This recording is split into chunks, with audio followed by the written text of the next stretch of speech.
লেওড়া আমার পয়সাটা কে নিল কি জানি বাড়া, হ্যাঁ বাড়া 1000 টাকা আমি বাড়া শোকেসে রেখে দিলাম, বাড়া ওটাও গায়েব করে দিয়েছে। বলে ওই ফুটোর মা এদিকে একবার বেরিয়ে এসো। এই লেওড়া এখনো অব্দি আসে না। আরে কই গো, শুনতে পাচ্ছ না? কান দুটো গেইছে।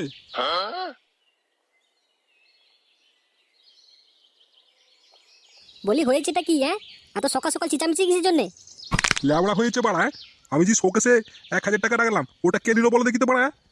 সেটা তুমি ভালো করে জানো। তোমার পয়সা তুমি কোথায় রেখেছো না রেখেছো সাত সকাল থেকে চিচামিচি করলে হবে নাকি? হ্যাঁ, কোথায় আছে মানে? হ্যাঁ আমি কি বাড়া ভুল রেখেছিলাম নাকি? হ্যাঁ আমি তো বাড়া শোকেসে রেখেছিলাম, পয়সাটা হঠাৎ করে গায়েব হয়ে গেল ওখান থেকে। হ্যাঁ বলি তোমার গুণধন ছেলেটা কোথায় গেছে? হ্যাঁ কেন কি হয়েছে আমার ছেলেকে নিয়ে? আমার ছেলে পিকনিক করতে গেছে বন্ধুগুলো মিলে। ও এইবার বুঝেছি, ওই গুদমারানি বেটারি কাজ বাটে। হ্যাঁ ওই বান্ধব চুদাই নিয়ে গেছে পয়সাটা আমার। আসুক বল আজকে, ওর একদিন কি আর আমার একদিন কি।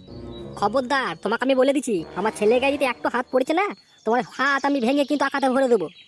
এবার বুঝতে পারছি আমার ছেলেটা কেন এত ব্যবসা হয়ে গেছে। দিনকে দিন তুমি বান্ধব তৈরি করে দিয়েছো ছেলেটাকে। হ্যাঁ মাগি কোনোদিন কোনো শাসন করবে না কিছু না, শুধু মাথায় তুলবে, তোমার গাঁড়কে ফাটাইতে হবে। যত দোষ তোর। হ্যাঁ তুই যদি ছেলেটাকে এমন না করতিস আমার ছেলেটা বাদর তৈরি হতো না। আগে তোর খবর নেবো, তারপরে ওই বেটার খবর নেবো। বাড়া মাগি তোর গানকে ফাটাবো আমি। খবরদার বলে দিচ্ছি, আমার গায়ে যদি একটু হাত পড়েছে না, আমি ভাইকে ডেকে না তোমার গাঁকে ভেঙে দিয়ে করাবো। কি বললি মাগি? তুই আমার গার ভাঙি তবে রে। ওগো মাগি, এ কি তোর করছো? জন্য সব কিছু। মেরো না, তোকেই লাগিয়ে আগে তো। গান ও ফাটাই। বাবা রে, ও মার, মেরে মেরে দিল রে, মেরে দিল। ও মা গো, নে ও বাবা গো, আরো খা, ও মা আরো গো, খা। মরে মাগি, গেলাম গো। আমার ও পয়সা বাঁচাও বাঁচাও গো, বাঁচাও গো, আমার স্বামী আমাকে মেরে দিল গো।